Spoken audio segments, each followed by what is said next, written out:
Ok? Então, ó, eu vou mostrar aqui para vocês, aqui, o resultado geral, tá? Então, por exemplo, ó, a questão 1, aquela da ironia, teve 59,1%. Ah, gente, eu não tô mostrando, né? Peraí. Apresentar a tela.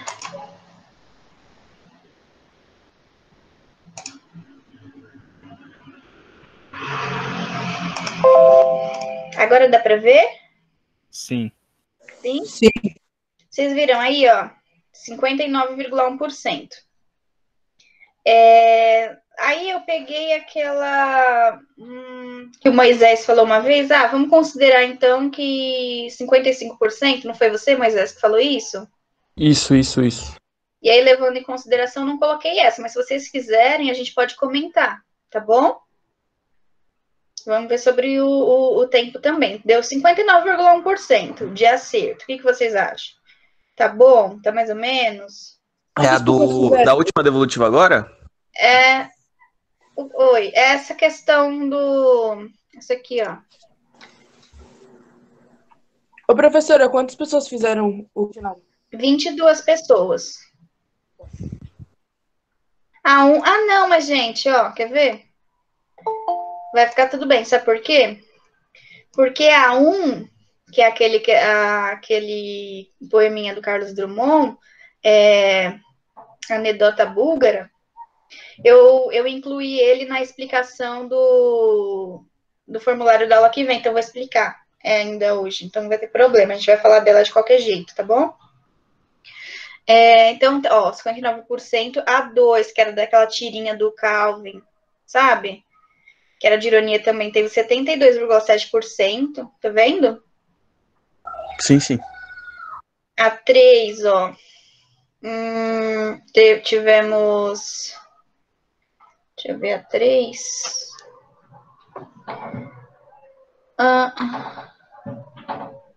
54,5%, né? Tipo, tá mais ou menos. Aí a 4 eu incluí na necessidade da devolutiva, porque, olha, somente...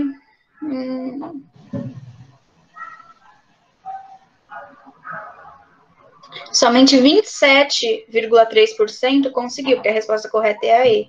Tá vendo? Então, eu incluí a 4 para devolutiva, ok? Incluí a 4, a 6 e a 12, ó. A 5 nós tivemos 68,2%, tá ok. A 6 eu incluí também, porque teve 45,5%, eu achei necessário.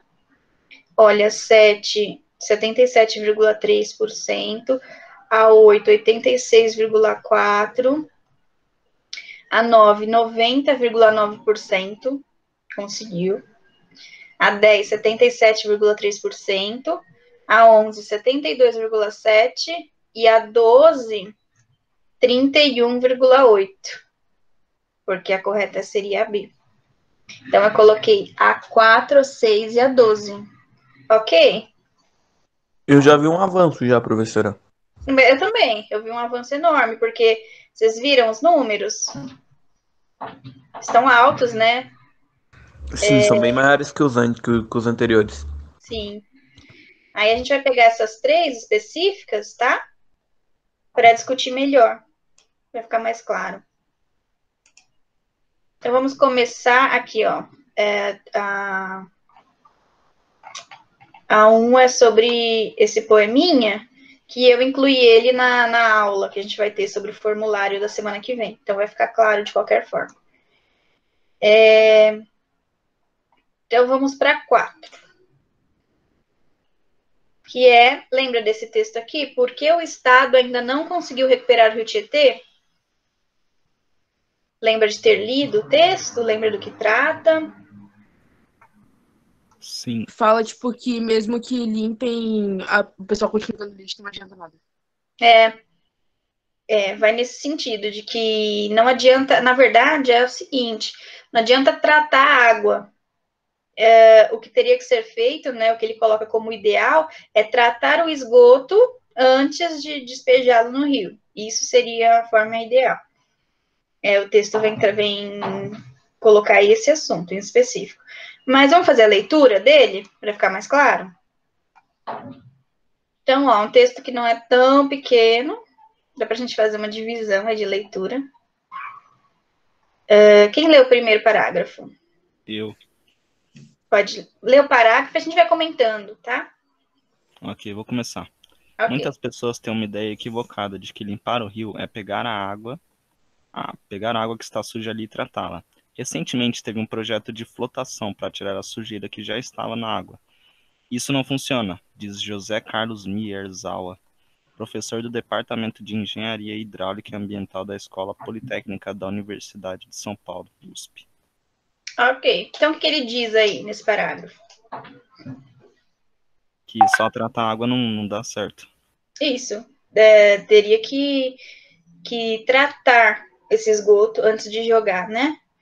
Porque... então, assim, existe uma tese aí? Consegue perceber a presença de uma tese? E qual seria?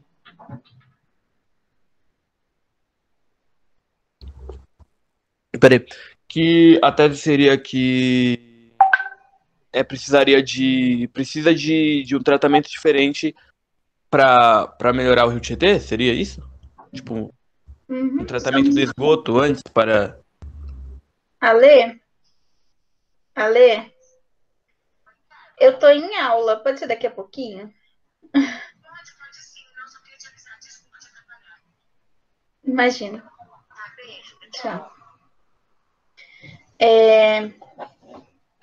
Então, ó, olha só, muitas pessoas têm uma ideia equivocada de que limpar o rio é pegar a água que está suja ali e tratá-la, né? É um ponto de vista dele? Sim. Poderia colocar como uma tese? Não. Por que não? Porque ele tá falando da opinião de outras pessoas, tipo, não Porque não é um negócio que dá pra se debater, né? Não é um assunto, como que a senhora tinha dito uma vez? Eu esqueci a palavra. Um assunto polêmico. Isso, nem questão de ser polêmico, é algo que não dá pra ser discutido. Ó, mas se ele diz, ó, muitas pessoas têm uma ideia equivocada de que limpar o rio é pegar a água que está ali e tratá-la, então dá para discutir, porque muitas pessoas pensam isso, que eu posso tratar a água do rio, mesmo suja. Então é isso que ele está dizendo, não é? Mas a opinião dele é que essa ideia é equivocada. Quando ele coloca essa ideia como equivocada, ele fala, gente, não é bem assim que funciona. É o ponto de vista que ele está colocando no texto, a partir daí. Percebe? Uhum. Ô, professora, mas isso é uma fala de um professor, tipo, não é do autor do texto. Não, sim, mas é uma tese. É porque o enunciado trata justamente desse trecho. Por isso que eu estou apontando para vocês. Não sei se vocês lembram. Ok? Ó, muitas pessoas têm uma ideia equivocada de que limpar o rio é pegar a água que está suja ali e tratá-la. Então, o que está sendo defendido aí? Tem uma ideia sendo defendida. Que ideia Que para limpar o rio não basta só você limpar o rio, é isso? Tem que tratar a água antes. Essa é a ideia que está sendo defendida. Ok? Certo? Certo. Ficou confuso ainda? Fiquei não, professor. Aí, a partir daí, ele começa a argumentar e a dizer por que, né, que não funciona só tratar a água que está suja ali, né? Por que eu tenho que tratar o esgoto antes de despejá-lo? Aí ele começa a argumentar em cima dessa questão, mas essa é a ideia principal, certo? Ok? E aí ele fala, recentemente teve um projeto de flotação para tirar a sujeira que estava na água.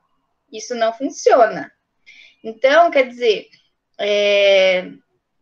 muitas pessoas realmente acreditavam que limpar a água resultaria. Senão, não existiria esse projeto de flotação. Certo?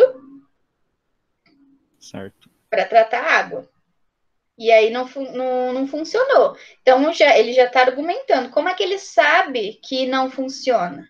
Por que ele sabe? Como ele sabe de que é equivocada a ideia de que limpar o rio,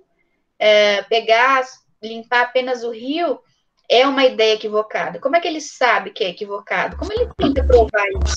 Porque provavelmente, tipo, porque teve um teste, né? Algum coisa fez o teste e deu errado, não deu certo. Fez isso, limpou só o coisa e não. Né? Não houve um projeto de flotação? Sim. Começou a limpar a água ali, suja, e foi constatado que não deu certo. Isso serviria de argumento para sustentar essa tese? Sim. É o que ele está dizendo aí, ó. Cadê? Ó. Muitas pessoas têm a ideia equivocada de que limpar o rio é pegar a água que está suja ali e tratá-la. Ele coloca essa ideia como equivocada. É o ponto de vista dele. Essa ideia não funciona. Recentemente teve um projeto de flotação para tirar a sujeira que já estava na água. Isso não funciona. Diz José Carlos Mierva, professor do Departamento de Engenharia Hidráulica e Ambiental da Escola Politécnica da USP. Então, ele pega esse trecho, né, para dar uma introdução ao texto dele, ele já pega uma tese e um argumento. Vocês perceberam como que ele fez? Sim. Já tem a tese, já tem até o argumento. Isso para dar a introdução ao texto que ele quer escrever. Aí ele vai começar a explicar melhor sobre isso depois. Então é assim, eu tenho uma introdução aí meio diferente, que já cabe tese e argumento, que não é do autor do texto, mas que serve para introduzir o texto que ele está escrevendo. Vocês percebem? Essa questão de texto argumentativo, a gente tem um padrão, mas depende muito de quem está escrevendo, qual é a intencionalidade. Então, quanto mais vocês tiverem contato com textos assim, mais vocês vão conseguindo perceber as diferentes maneiras que ele vai funcionar. Ok?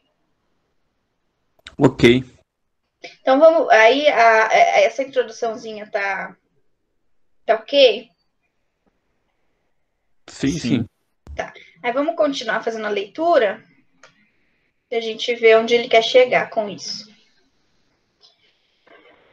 Quem pode ler o segundo?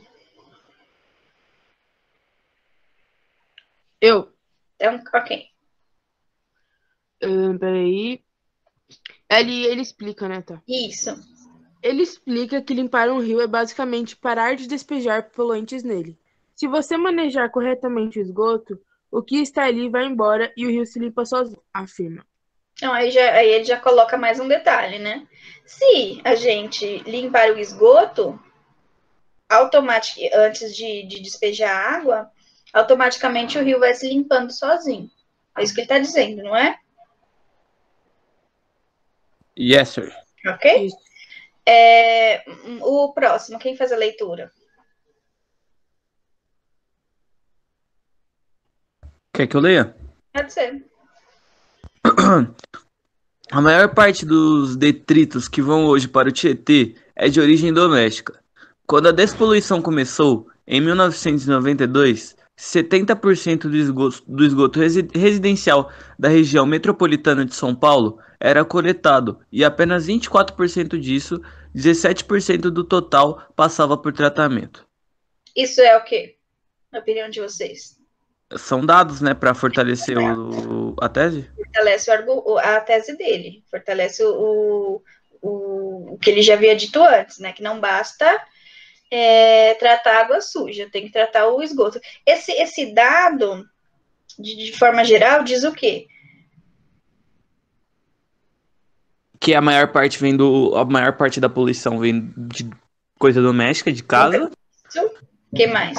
E aí ele disse que ele colocou dados e como era coletado, como foi coletado, apenas 24% disso, 17% passava por tratamento, que tipo, eu acho que a cada 24%, 17% era passado por tratamento, seria isso, né?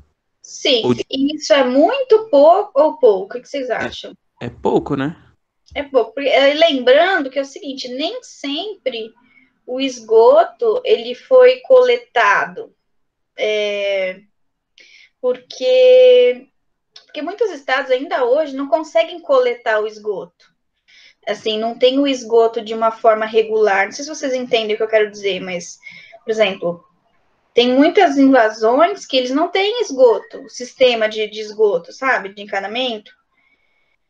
Vocês entendem o que eu quero dizer com isso? Então, faz de forma clandestina. E aí não tem como coletar o esgoto.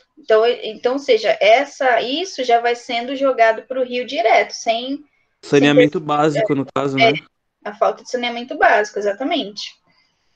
E aí ele coloca que 70% da região metropolitana de São Paulo era coletado, ou seja, 30%, nós temos, então, 30% de esgoto que não é coletado. Já entraria na parte de que também não é tratada, porque se não é nem coletado, quanto mais, também não vai ser tratado, certo? Ele só consegue apontar aí a porcentagem de esgoto tratado equivalente àquilo que é coletado, mas lembrando que também a gente não tem 100% do esgoto coletado, e que também é um prejuízo aí para essa parte da poluição e da contaminação do rio. Ok? Ok. Próximo parágrafo, quem pode? Aqui, ó. As duas fases.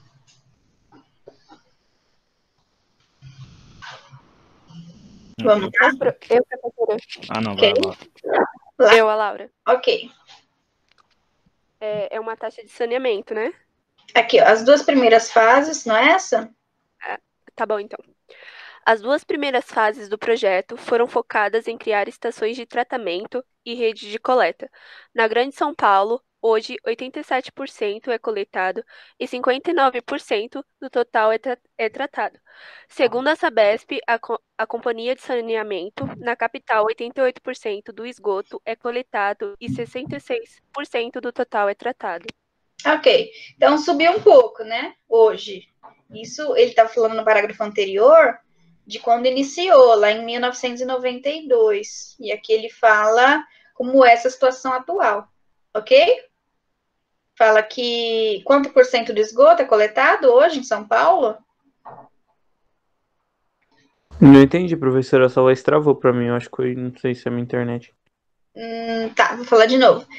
Lá no parágrafo anterior a este, ele fala de uma situação de 1992, onde 70% do esgoto era coletado e 24%, né, no total 17% do total, passava por tratamento.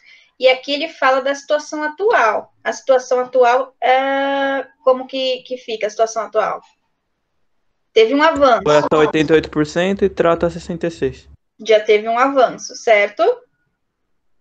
Bastante. Teve um avanço considerável, mas o rio continua poluído, certo? Sim. Porque até hoje nós temos o rio Tietê em condições drásticas na questão de contaminação e poluição, certo? Então, tá. Só para levantar essa reflexão. Tudo bem até aqui? Tudo. Apesar de ter acontecido um avanço, a gente até aqui pressupõe que não foi suficiente. Certo? Certo. Ok? Quem pode ler esse aqui, ó? É uma taxa de saneamento, né? Próximo. Eu posso ler? Pode. Ok, eu vou começar. É uma taxa de saneamento bem maior do que a média do Brasil, onde 61% dos esgotos nas áreas urbanas é coletado e 43% é tratado. Segundo dados de setembro da Agência Nacional das Águas, ANA, nossa, tô vendo a entonação errada, mas ainda é insuficiente para evitar a contaminação do Tietê. 41% do esgoto doméstico da Grande São Paulo vai parar in natura no rio, em seus fluentes. E esse parágrafo vem acrescentar o que para o texto?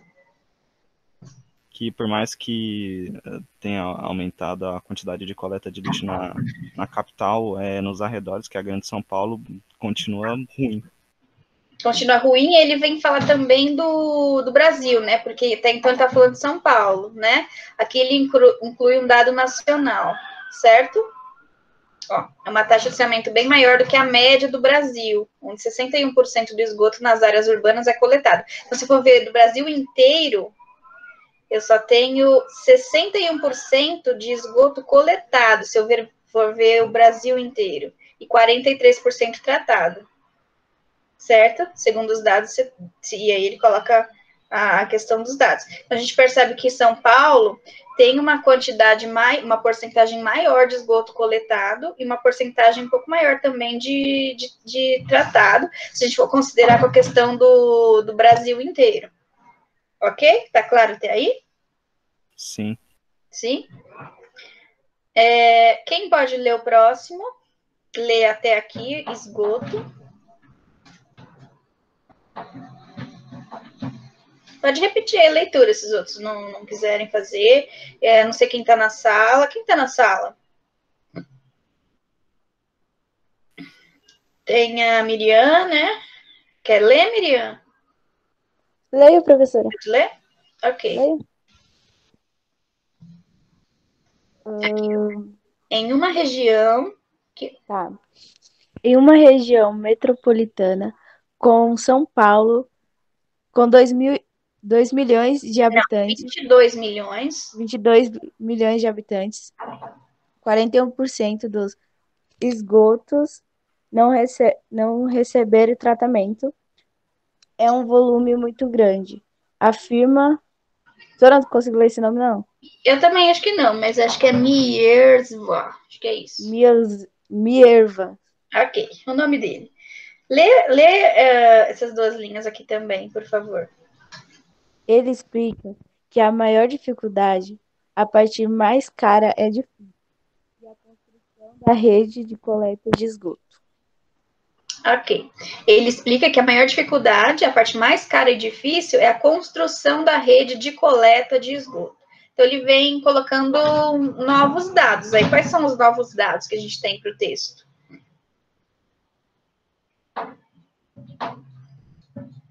Ele fala da quantidade de habitantes, né, que São Paulo tem. Uhum. Fala que 41% de esgoto não recebe tratamento, que isso é uma coisa muito alta ainda. Uhum. E é isso. E aí ele fala que a parte mais difícil é a questão de construir esse sistema para coletar, né? Que entra em Isso, fala que é caro. a parte mais cara e mais difícil. E aí nos outros dois últimos ele vai explicar por que isso é tão difícil, né? Para concluir o texto. Quem pode fazer a leitura do próximo parágrafo?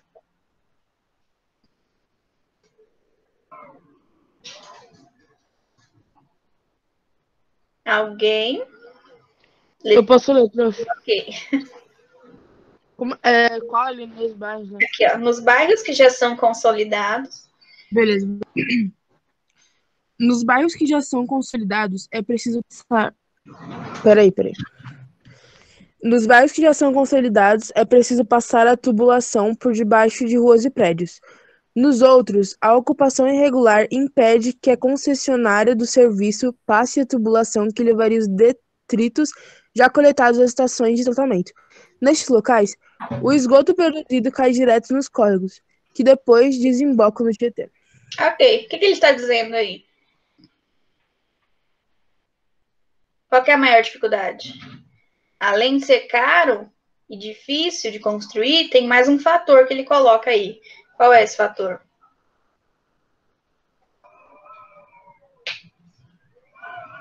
Ele tá falando, tipo, de lugares irregulares, tipo, terreno invadido, esses lugares, porque o esgoto já cai direto nos córregos. Isso, e aí não é coletado e também não é tratado.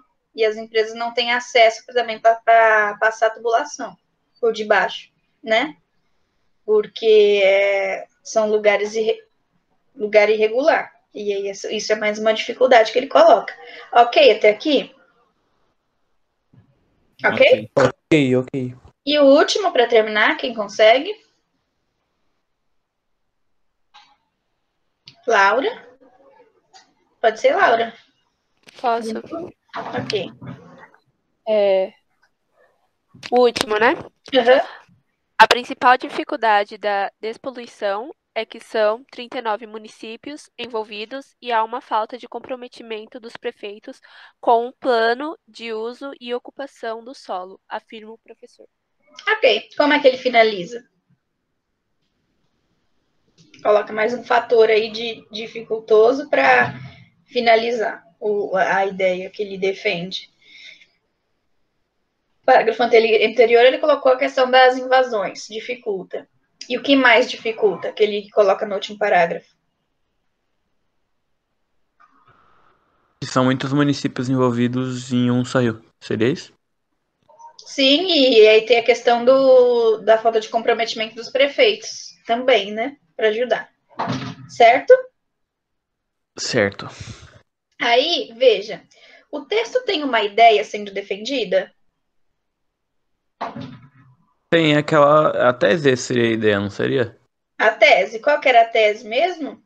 Que para tratar do rio não tem que só limpar coisa e sim tratar o esgoto antes. Exatamente. Só que ele é um pouquinho diferente do texto argumentativo que a gente é acostumado a lidar. Eu acabei de pensar um negócio que eu ia falar, é que não tem solução pelo que eu vi, né? Então, tem solução, mas está implícita, vamos dizer assim. Eu ia falar disso agora mesmo. Por quê? Ele não dá a solução na própria Seria. tese? É verdade. Qual seria a solução? Ele não coloca lá no final como modelo padrão, né? Contudo, levando isso em consideração, e ele vai lá bonitinho apresentar a possível solução dele. Não faz isso. Se eu for levar o texto em consideração no geral, eu sei qual que seria a solução dele. Fica bem na cara o que ele acha que deve ser feito. Sim, é verdade. O que é que tem que ser feito? Tratar o esgoto. Tratar o esgoto. Ele vem falando disso o texto inteiro. Ele precisa colocar isso lá no final de novo? Só se ele quiser, sim. Né? Se ele depois quisesse colocar um último parágrafo reforçando a tese, até caberia. Mas já é um texto que já fica claro qual que ele defende e qual a solução que ele propõe.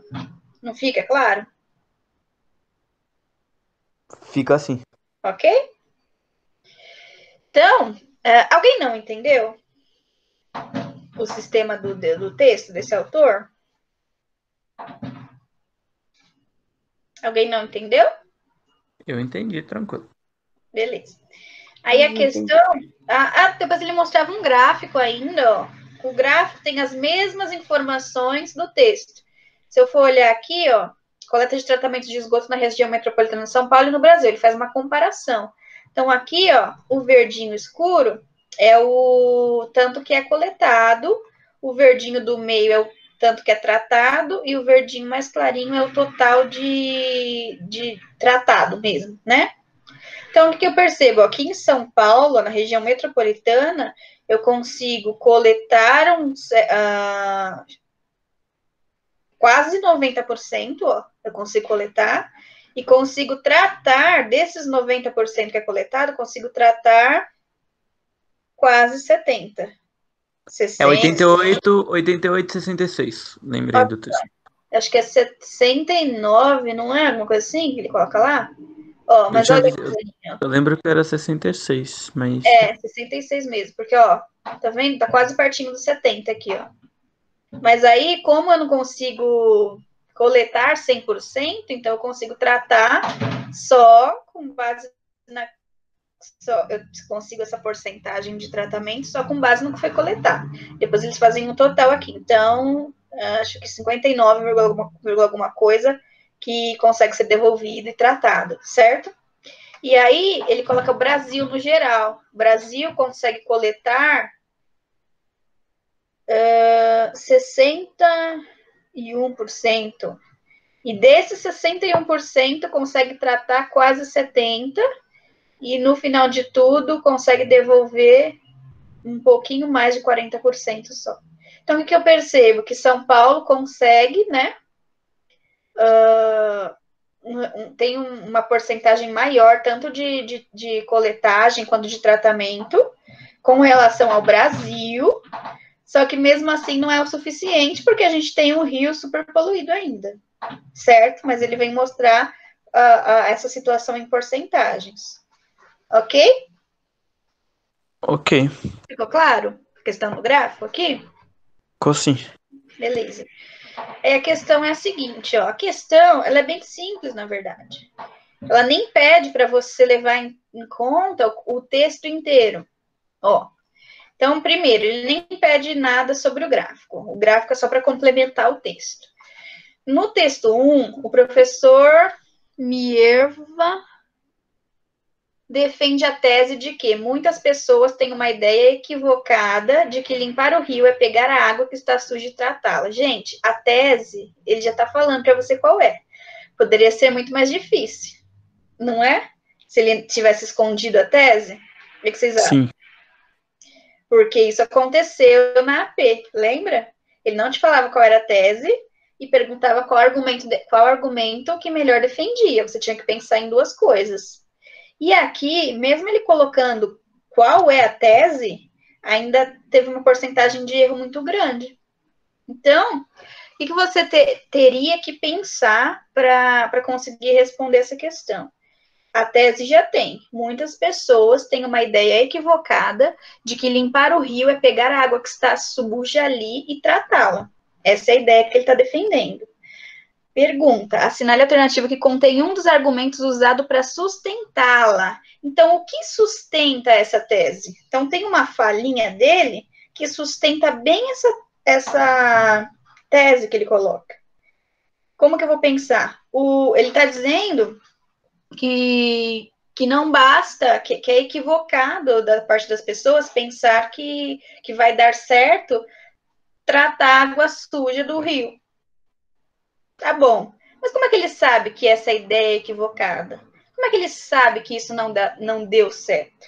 Esse argumento é que defende esta tese. E a gente comentou isso lá no iniciozinho do texto. Então, vamos lá. Dizer que a maior parte dos detritos que vão hoje para o Tietê é de origem doméstica. Isso defende essa tese? É um argumento que defende essa fala dele? Essa é só um fato do que acontece. Não, é um fato, ok? Dizer que José Carlos Mierva é professor da Escola Politécnica da Universidade de São Paulo, só porque ele é o professor lá, está defendida a tese? Posso dizer isso? Não, né, professora? Essa seria o quê? Uma informação secundária. Secundária, exatamente. Letra C. O esgoto produzido cai direto nos córregos que desbocam no rio Tietê. Seria um argumento? Isso é outro fato. É outro fato, ok. O ideal para limpar um rio é basicamente parar de despejar detritos e poluentes nele. Isso é um argumento ou é a solução que ele dá? Seria a solução que ele deixa implícito no texto. A solução. E depois ele diz, um projeto de flotação para tirar a sujeira que já estava na água não resolveu o problema. Então, o que é mais coerente aí para dizer que é o argumento que de fato sustenta essa fala? Qual das alternativas? A alternativa é... Por que a alternativa é? Porque ele está falando que as tentativas anteriores não estão dando certo. Sim, então ele prova. Ele diz que é equivocado, é uma ideia equivocada, mas ele tem como provar. E como é que ele prova? Porque foi feito um projeto e esse projeto não deu certo. Ah, por que não deu certo? Porque até hoje o rio está poluído, certo? Se tivesse dado certo, a gente não teria um rio Tietê poluído, né? Então, se foi feito um projeto de flotação para tirar a sujeira do rio e não deu certo, então aí ele prova que a ideia que se tem de que limpar a água do rio sem tratar o esgoto é equivocado. Ok? Tava tão difícil essa? Mais ou menos. Não. Oi? Eu achei mais ou menos, que eu quase caí na Eu errei. Porém, parando agora pra ver, tipo, analisar, tipo, não tava difícil, não. Eu caí na distratora. Era a solução.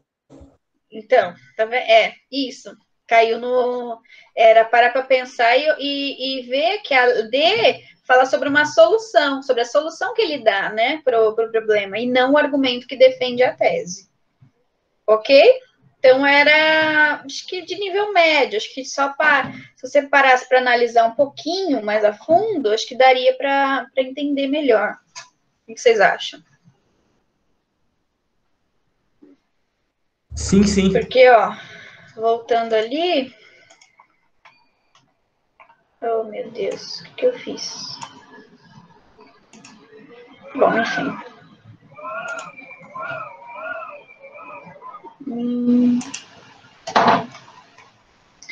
Essa é a 4, né? Ó, é a D, 45% conseguiu acertar. Não tá tão ruim, vai. Tem quase a metade. Levando em consideração que menos da metade participa, né? Então, não está tão ruim. Ok? A próxima é a 6. Que é com relação a esse poema do Manuel Bandeira, Profundamente. Alguém pode fazer a leitura do poema?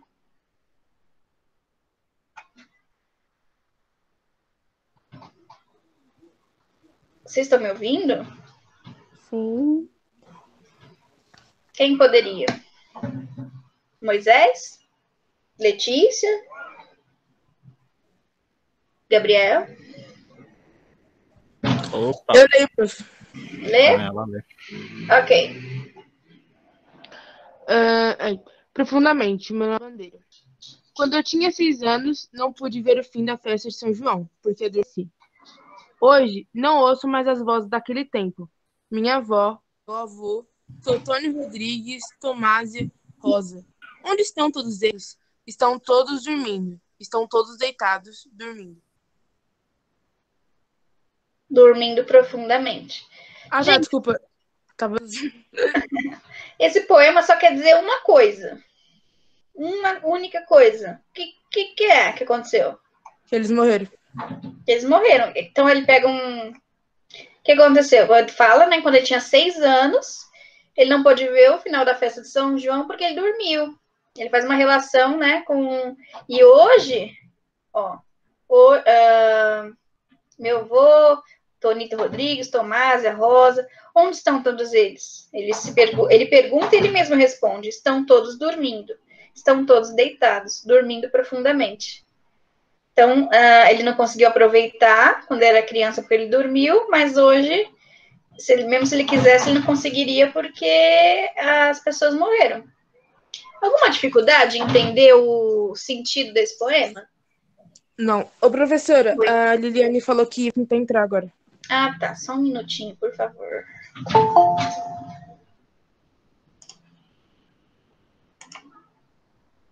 Permitido. Aqui. Gente, difícil entender o poema? Difícil? Não. Eu acho ele bem tranquilo, certo? Agora, antes de ir lá para o enunciado, vamos fazer uma análise básica da estrutura desse poema. Primeiro, eu estou falando de quem? Do Manuel Bandeira. Se eu estou falando do Manuel Bandeira, de que período literário eu estou falando?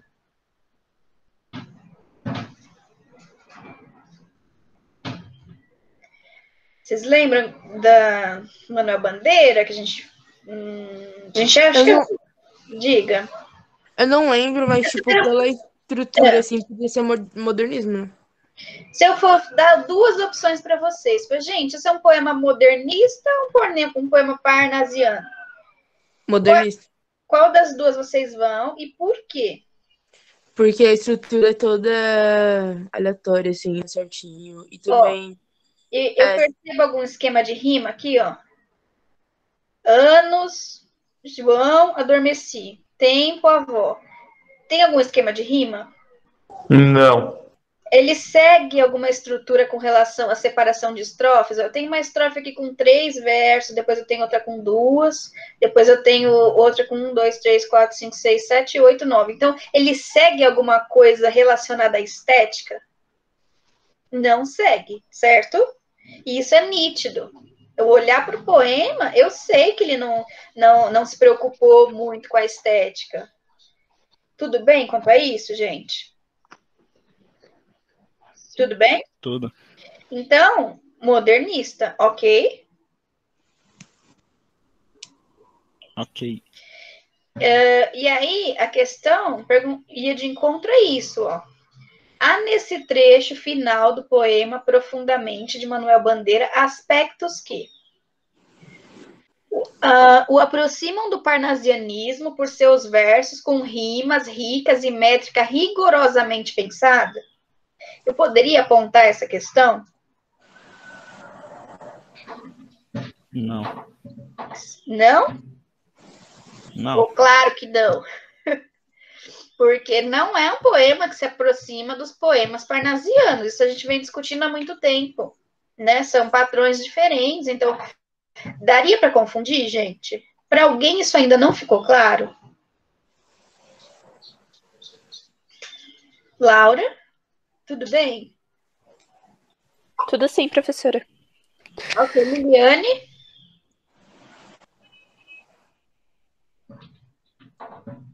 Liliane tá aí? Tô aqui, prof. Tá dando para entender? Tá sim. Ok. Eu poderia dizer que mostram tendências de valorização do presente sem estabelecer relação com o passado? Eu posso dizer isso? Não, né, professora? Não, por quê? Porque ele fala que, não sei o que, quando era criança, eu Então, dormia, não dormia. ele faz Então, uma similar. relação entre o passado e o presente. Começa a dizer quando ele era criança e depois coloca a situação atual para dizer que essas pessoas morreram. Então tem uma tendência de valorização do presente estabelecendo relação com o passado, certo?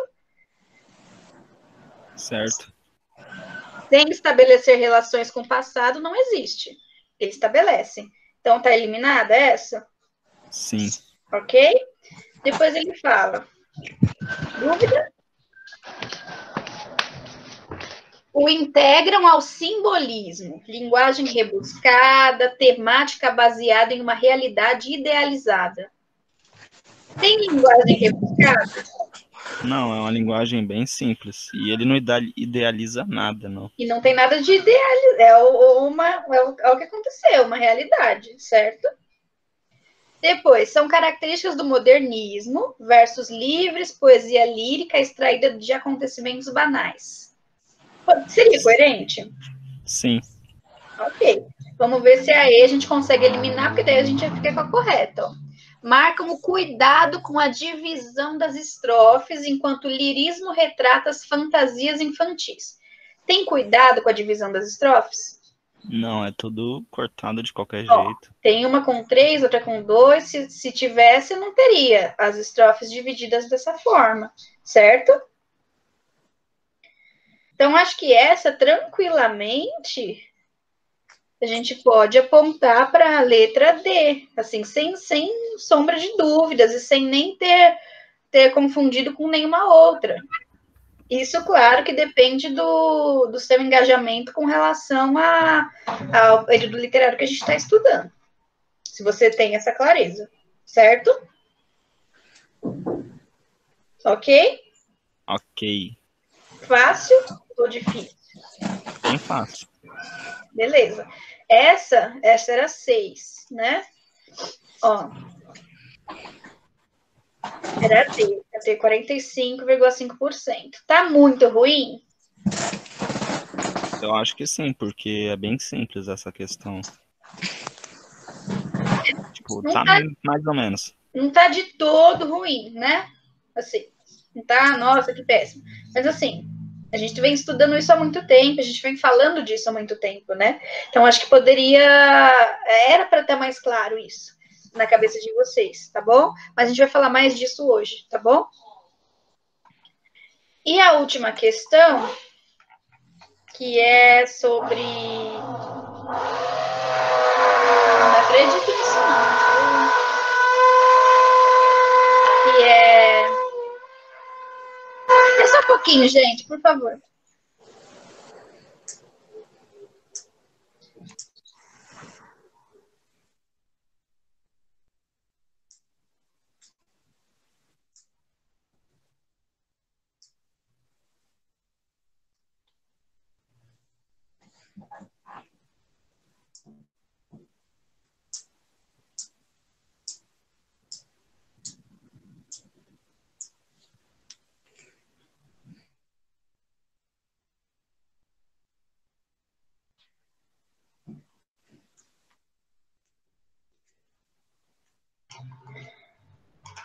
Gente, estão aí ainda?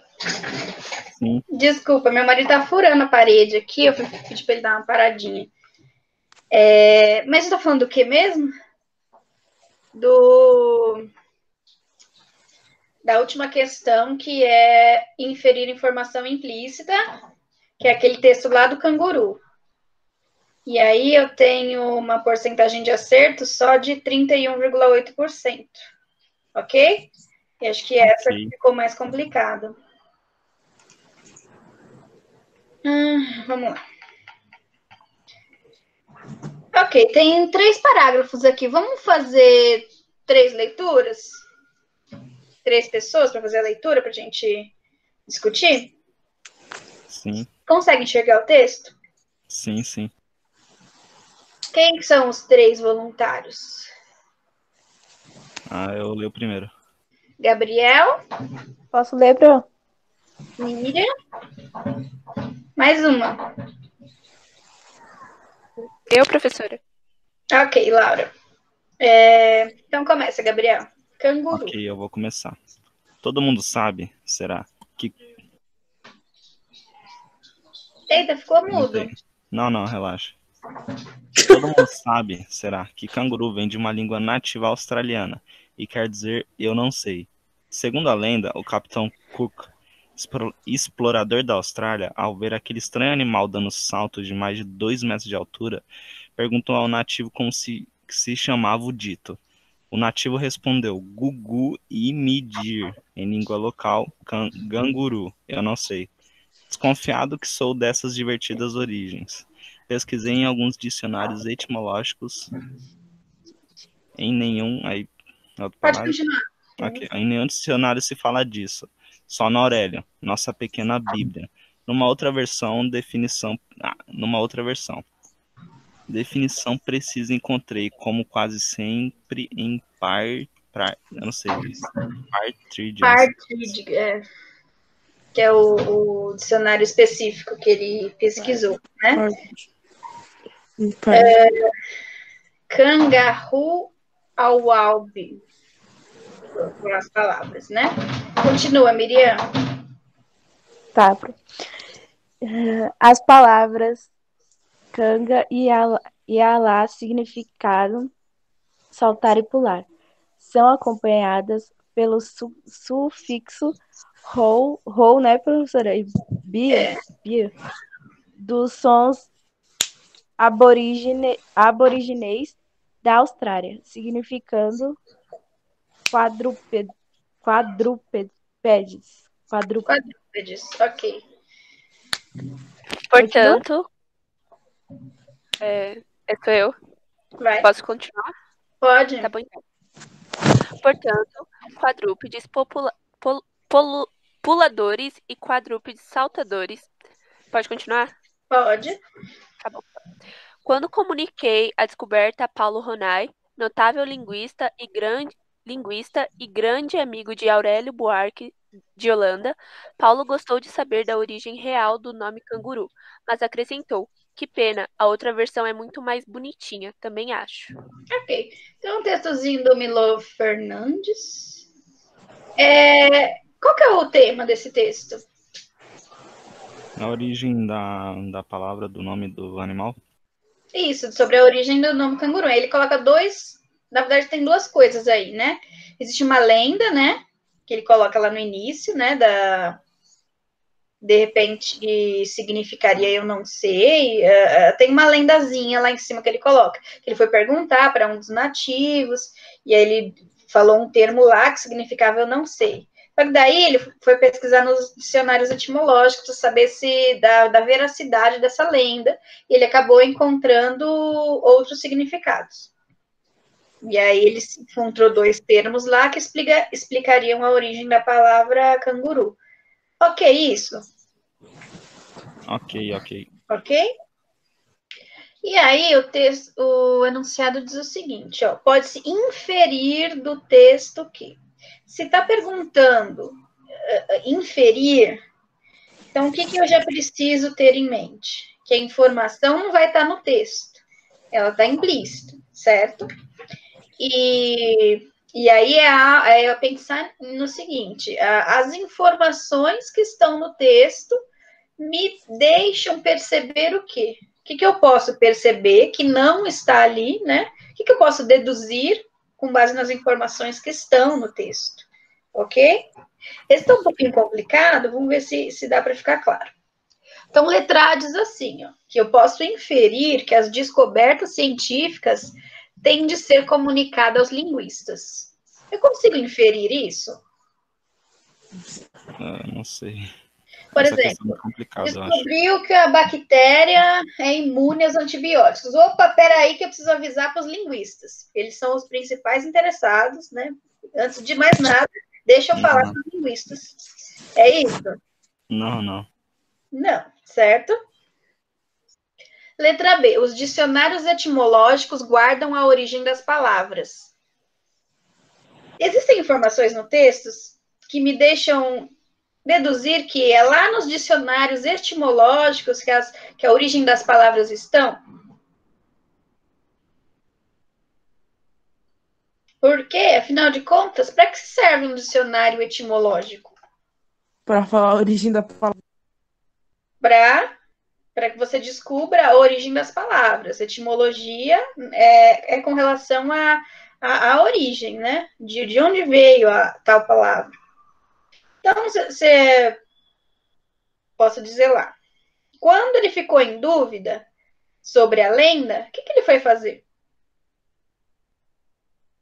Ele ouviu uma lenda de que tinha se perguntado para certo nativo lá sobre o que significava canguru. Esse nativo disse, eu não sei. Ok, essa é a lenda. Certo? Só que daí ele quis, assim, será que isso é verdade? Aí o que ele foi fazer para tentar descobrir se era verdadeira ou não a lenda? O que ele foi fazer? Vou voltar no texto aqui para vocês olharem.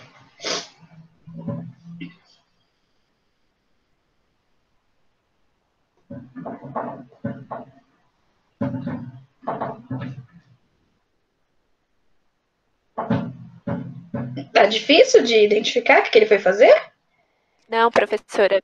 Ele foi procurar no dicionário, e tanto que tem uma frase que ele fala assim, só no Aurélio, nossa pequena Bíblia. Foi lá que ele encontrou. Então, ele foi procurar a origem da palavra no dicionário. Isso, ele foi lá procurar no dicionário. Com base nessa informação, eu tenho como pressupor que os dicionários etimológicos guardam a origem das palavras? É ali que vai estar a origem? Sim. Porque por mais que, olha, ele falou que não encontrou, né? Por mais que ele diga que não encontrou em nenhum, ó, o nativo respondeu, não, desconfiado que sou dessas divertidas origens, pesquisei em alguns dicionários etimológicos. Em nenhum dicionário se fala nisso. Só no Aurélio, então ele não foi, não achou lá no dicionário etimológico. Mas aqui está dizendo sobre dicionário etimológico de forma geral, certo? Os dicionários etimológicos guardam a origem das palavras? É isso que acontece? É para isso que serve o dicionário etimológico? Sim ou não?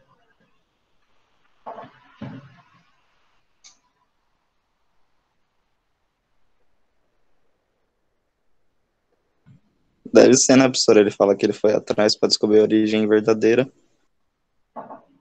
Sim, mas assim, não tratando se ele achou ou não a palavra no dicionário, mas os dicionários etimológicos, eles servem para isso, não servem? Para guardar a origem das palavras? Por isso que ele foi pesquisar em um deles, certo? Se os dicionários etimológicos guardam a origem das palavras, então quando eu quero saber a origem de alguma palavra, eu pego um dicionário etimológico e vou pesquisar e vou tentar descobrir. Ok? Certo? Ok. É coerente a letra B? Sim. Mas aí a gente dá uma olhadinha nas outras, certo? Poderia-se dizer que os cangurus são quadrúpedes e de dois tipos, puladores e saltadores? O que Isso ele não diz? tá, como é que fala? Implícito, tá explícito, ele fala isso. Cadê? Aqui, ó. Portanto, quadrúpedes puladores e quadrúpedes saltadores. Então, não é uma informação que está implícita. Está lá no texto, então eu não tenho que inferir nada. Certo? Então, já poderia eliminá-la. Poderia-se dizer que o dicionário Aurélio apresenta tendência religiosa? Não, Porque ele diz aqui, ó, que o... Cadê? Só no Aurélio, nossa pequena Bíblia. Ele faz uma comparação do dicionário Aurélio com a Bíblia, mas isso não quer dizer que o dicionário Aurélio tenha tendência religiosa. Por que vocês acham que ele faz uma comparação entre o Aurélio e a Bíblia? Qual seria essa relação? que é tão importante para ele quanto a Bíblia. Isso, exatamente. Questão de importância, de fidelidade, de ser um livro antigo também e muito utilizado até hoje. Então, tem algumas relações, certo? Eu poderia dizer, é tão importante quanto a Bíblia. Mas isso quer dizer que o dicionário apresenta tendência religiosa? Não, Não. Até porque não apresenta tendência nenhuma, né? Só tem lá qual que é a palavra e o que a palavra significa, certo? E depois diz, os nativos desconheciam o significado de canguru. Eu acho que o pessoal confundiu muito com essa aqui, ó. eu me confundi nessa. Mas, o que a gente tem que pensar? Ele perguntou para um nativo só. A gente só sabe que um nativo não sabia, certo? E que apresentou isso. A gente não sabe se os outros não sabiam e também não tem nenhuma informação que nos leve a isso, que os outros também não sabiam. Tem alguma informação que nos leve a essa conclusão? Eu consigo me apoiar em alguma informação que me deixe deduzir que os nativos, em geral, ali, não sabiam o que significava a palavra canguru? Consigo chegar nisso? Porque, assim, também a questão de inferir, eu preciso me apoiar em alguma informação que me deixe perceber. Eu consegui perceber por conta dessa informação aqui, certo? Nem a questão aqui dos dicionários, ó. Por que eu consigo perceber que os dicionários etimológicos guardam a origem das palavras? Porque ele foi lá pesquisar em um, né? Então, com base nessa informação, eu consigo fazer essa dedução. Mas agora, não tem nenhuma informação que me leve para esse caminho, né? De entender, de alguma forma, que os nativos, de forma geral, ali, não conheciam o significado da palavra. Ficou claro? Ou ainda não? Ficou. Ficou? Laura, ficou? Ficou, professora. Letícia? Cadê? Sim. Sim? Alguém não entendeu? Ficou ainda com dúvida? Achou confuso?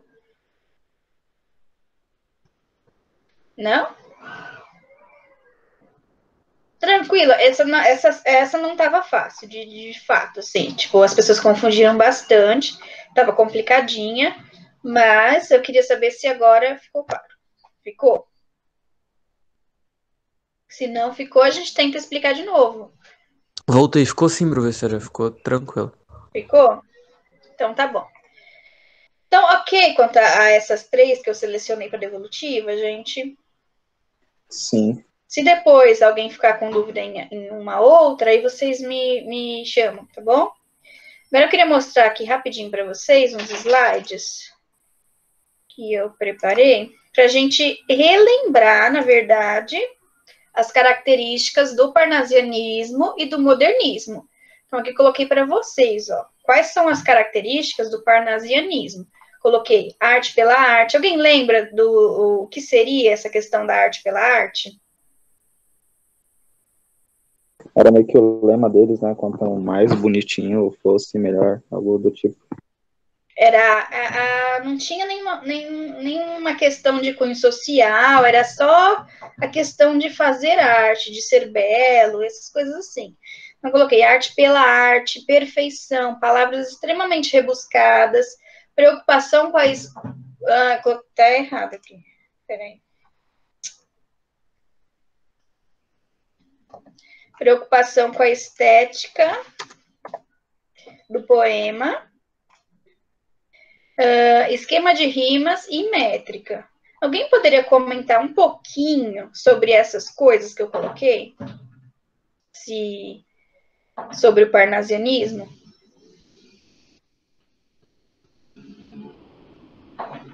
A gente conversou um pouquinho na devolutiva sobre as características de um poema parnasiano. Essas ideias que eu coloquei aí, na mente de vocês, fica claro como que funcionava a questão de fazer poesia nesse período? Sim, eu só não Fica entendi assim, muito fica assim. bem a parte de perfeição. Como assim, perfeição? Porque eles tentavam eles tentavam criar algo perfeito, assim, com relação à poesia. Então, eram as palavras mais rebuscadas, eles tentavam muito chegar perto da perfeição, né? Então, eles tinham um padrão do que era uma boa poesia, né? Do que era uma boa arte. Então, tentava-se muito chegar perto dessa ideia de estar perfeito. Perfeito como? Com as rimas perfeitamente combinando, os poemas com um determinado número de sílabas, né? Então, a ideia de perfeição é nesse sentido, de ter tudo sob controle para a arte ser o mais perfeita possível, de acordo com o padrão que eles seguiam. Ok? Ok. Palavras extremamente rebuscadas, então não havia uma linguagem simples, né? As palavras eram muito rebuscadas.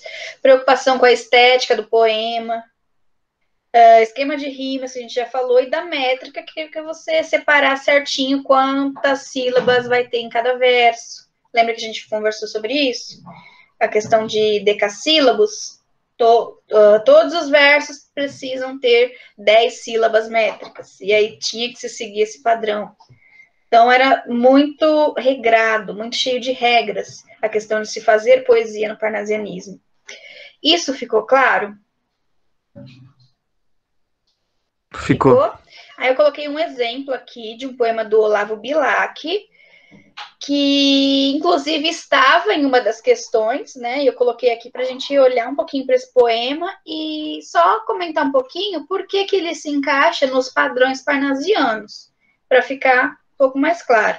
Alguém pode fazer a leitura dele? E aqui tem a caricatura do Olavo Bilac também, para vocês verem como ele era bonito. Se quiser que eu faça, eu faço. Pode fazer. Talvez sonhasse quando vi, mas via que, aos raios do luar iluminada, entre as estrelas trêmulas subia uma infinita cintilante escada. Eu olhava de baixo, olhava em cada degrau, que o ouro mais límpido vestia.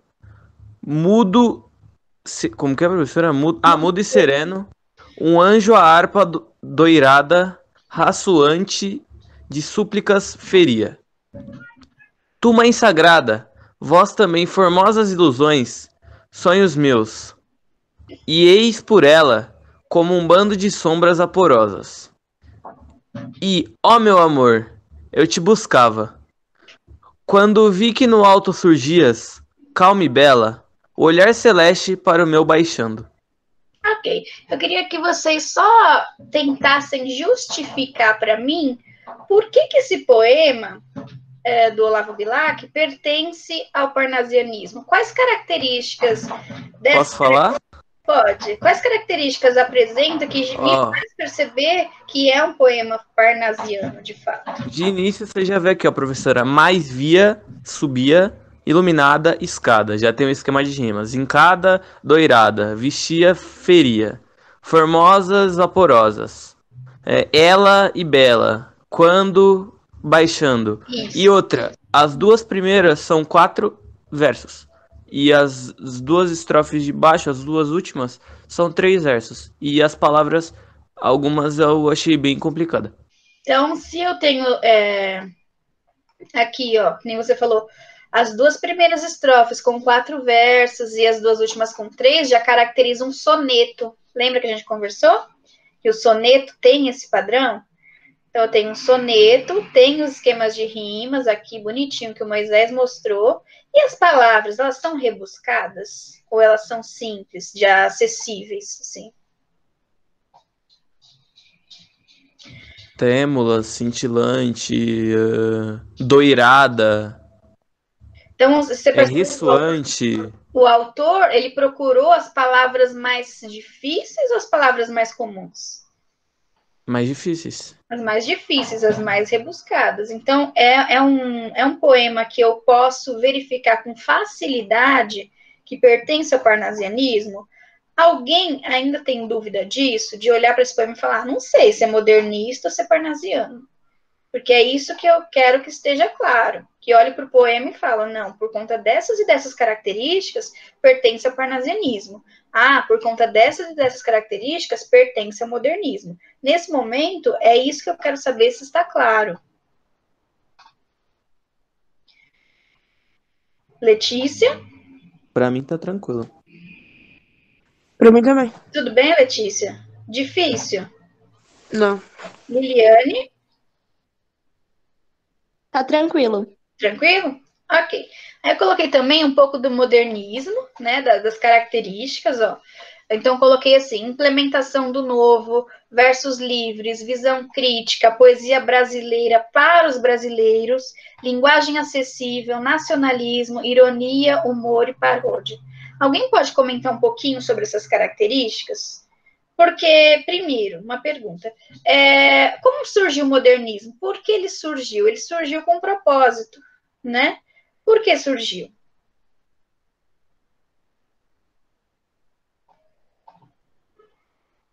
Ele surgiu para, tipo, se diferenciar do parnasianismo, que eu não sei, Sim, que era um jogo muito complicado e eles queriam ser Pode algo falar. mais livre e não se tratar apenas de métrica, de arte pela arte, essas coisas zoadas.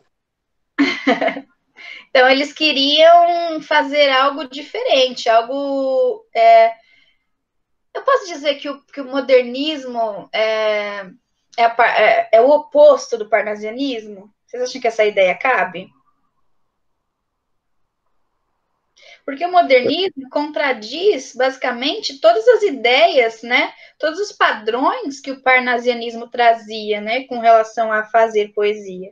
Porque tinha toda aquela ideia de estética, do poema bonito, que tem as rimas, que tem as estrofes e tal. E o modernismo, ele vem para quebrar tudo isso. Então, ele vem com ideias diferentes. Então, implementação do novo, né? Eles queriam um novo jeito de escrever, de fazer poesia. Versos livres. Então, quando eu falo em versos livres, é porque não tinha preocupação com rima, com quantidade de sílabas, etc. Esquema de estrofes, quantidade de versos em cada estrofe. Então, essa preocupação não existia mais. Visão crítica, porque geralmente tinha uma crítica social ali, coisa que não existia no parnasianismo, né? O parnasianismo era arte pela arte, e não havia nada de denúncia social, nem nada de cunho social. Poesia brasileira para os brasileiros. E quando eu falo poesia brasileira para os brasileiros, é a questão de usar uma linguagem mais acessível, né? Para que todos consigam entender a arte. Né? Porque se lá no parnasianismo usavam palavras rebuscadíssimas, qualquer pessoa ia conseguir entender, qualquer pessoa ia ter acesso à arte, compreender aquela arte? Não, né? Só as pessoas mais letradas. E o modernismo tem a proposta de uma arte para todo mundo ter acesso. Então, colocar uma linguagem mais simples ali. Nacionalismo, porque lembra daquela questão que eu comentei com vocês de que o modernismo ele surge na Europa, mas quando ele vem para o Brasil, né, eles querem algo mais brasileiro, eles trazem, né, a ideia da Europa, mas eles querem transformar a arte em algo brasileiro. Então, a questão do nacionalismo vem de encontro a isso, e geralmente a gente encontra bastante ironia, humor e paródia nessas produções do modernismo. Ok. Alguém quer comentar mais alguma coisa sobre o modernismo? Alguma coisa aqui que não tenha ficado claro? Alguém?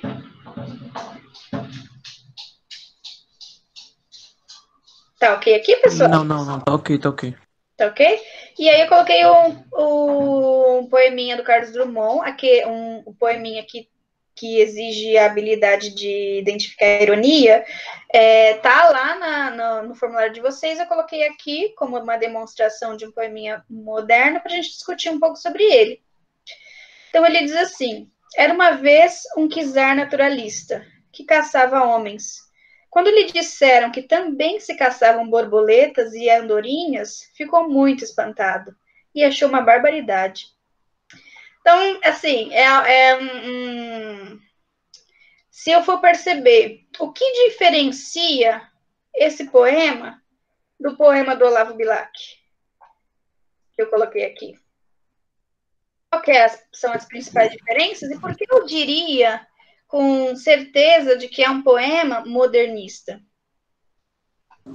Palavras comuns, algo mais tranquilo de se ler e sem esquema de rimas, e é isso, escrito normalzinho, não tem tipo nada de regra.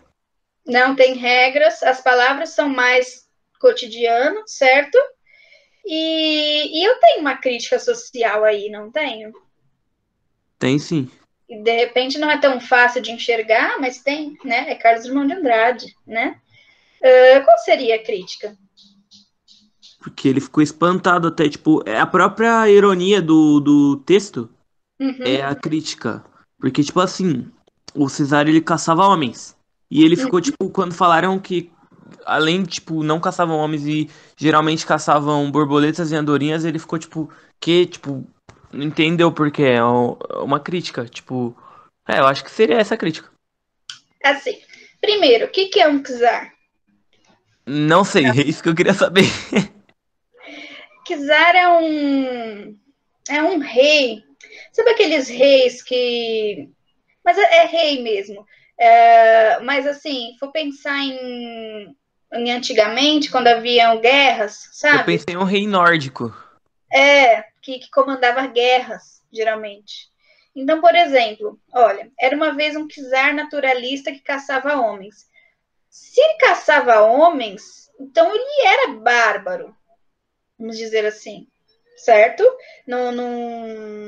Se eu sou comandante de uma guerra, eu comando uma guerra, eu sei que um monte de gente vai morrer e eu não tô nem aí.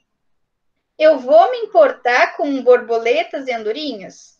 Aí, quando lhe disseram que também se caçavam borboletas e andorinhas, ficou espantado, achou uma barbaridade. Aí ele achou mesmo? Ele achou mesmo uma barbaridade? Entendeu?